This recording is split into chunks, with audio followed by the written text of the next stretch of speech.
నీవు దేవుణ్ణి ప్రేమిస్తే నీ జీవితంలో ఏది జరిగినా అది అటు తిరిగి ఇటు తిరిగి నీకు మేలుకే మార్చబడుతుంది.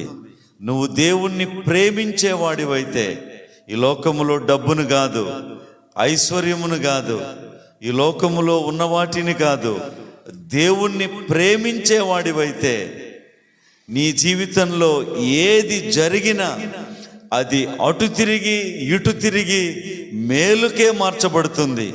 యోసేపు జీవితంలో అనేక శ్రమలు, కష్టాలు, శోధనలు వచ్చాయి. అవి అటు తిరిగి ఇటు తిరిగి యోసేపును ప్రధానమంత్రిని చేసినాయి. దానియేలు జీవితంలో కూడా అనేక శ్రమలు, కష్టాలు వచ్చాయి. అవి అటు తిరిగి ఇటు తిరిగి దానియేలుని ప్రధానమంత్రిని చేసినాయి. వాళ్ళందరికీ ఆ శోధనలనే మెట్లు ఎక్కుతూ గొప్ప మేలు పొందారు.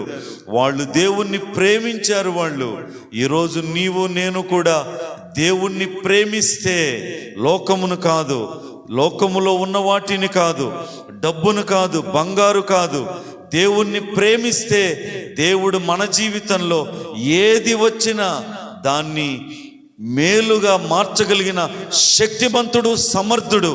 కాబట్టి భయపడొద్దు, దేవుణ్ణి ప్రేమించు, ప్రభువు నీకు సహాయం చేస్తాడు. ఆమేన్.